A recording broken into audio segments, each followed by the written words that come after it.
Ma'am Barnuevo, kasi Barnuevo pa ako nun.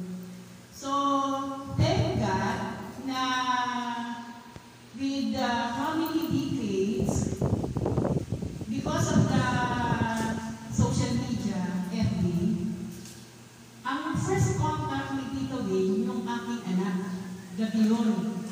So, kinontak niya. Then, nag-usap sila.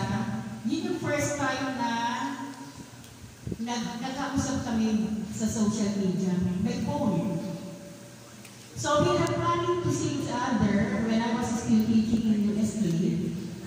Pero hindi nag-realize. Maraming mga hindrance. Mga hindrance na hindi pwede because I have my appointment. Hindi pwede because I have this appointment. So, hindi kami talaga nagkita ever since. After ng ilang years yun. So, thank you, Lord, na because of the Bible study, because of this Zoom, no? Nag-meet kami, and now, eto na face-to-face, really. Sabi ko, alam mo na naman, hindi naman nagbabago ang ating mukha eh. So, yan ang talagang kaibigan natin sa ating Panginoon. Pero besides that, sabi nga natin, lahat ng tao, kaibigan natin, whether they are your enemies, no? Ano yan? Pinapasok ko yan sa isip ko. Kaya hindi naman lahat ay, like for example, in my case, no, hindi naman lahat ay happy ang iyong buhay. So, merong time na meron kaming problema. So, yung problema na yan, pinaglalabanan mo. And yung mga kaaway mo, maging kaibigan mo. So, naisip ko na rin po kay Pastor noon na with my relatives, hindi kami masyadong close, no? Yung mga pumunta rito sa Pilipinas, hindi kami nag-meet. Pero ang kalaban ko nga, yung mga Bible verses. So, kumukuha ako, karaming Bible ang hawak ko. So, yun yung message ko. Pero ngayon, thank you Lord, na wala ng mga message na against my family, pati sa akin, wala na. So, kaya nga sabi natin, pag kasi si Lord ang nasa iyo, nasa tabi mo, lahat magiging okay, magiging maganda yung situation ng buhay mo.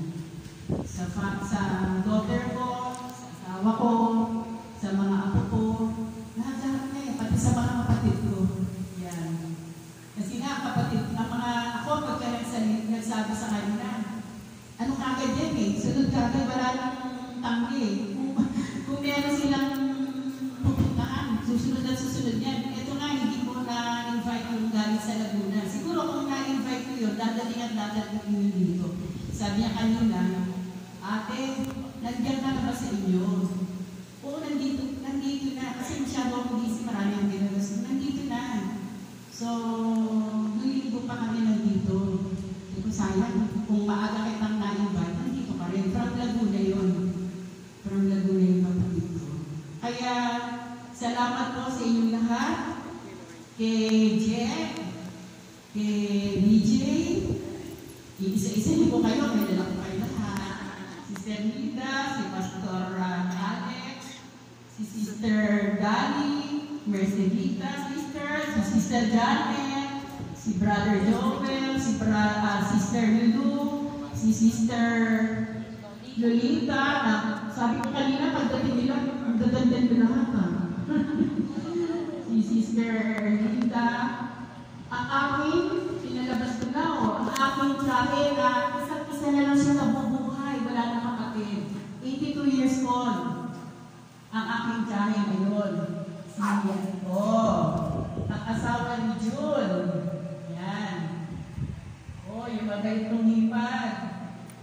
Si Rose. Siyempre, si brother dito. Ang aking kaklase.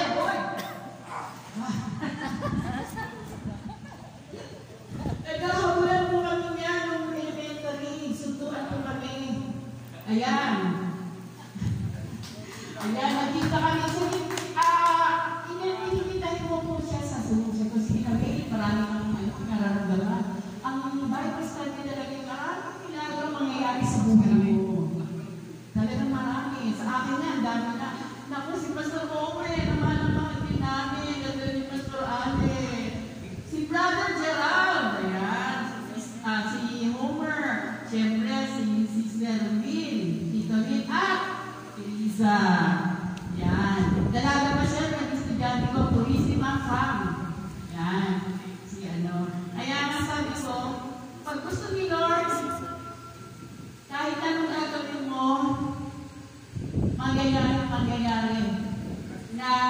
makaka-affect mo kahit saan ka pumunta. Kasi ang Bible po, niyayama ko talaga yan. Kasi parang siya talaga yung aking lakas. Sa lahat ng bagay. Ang aking Bible. Okay. Amen po?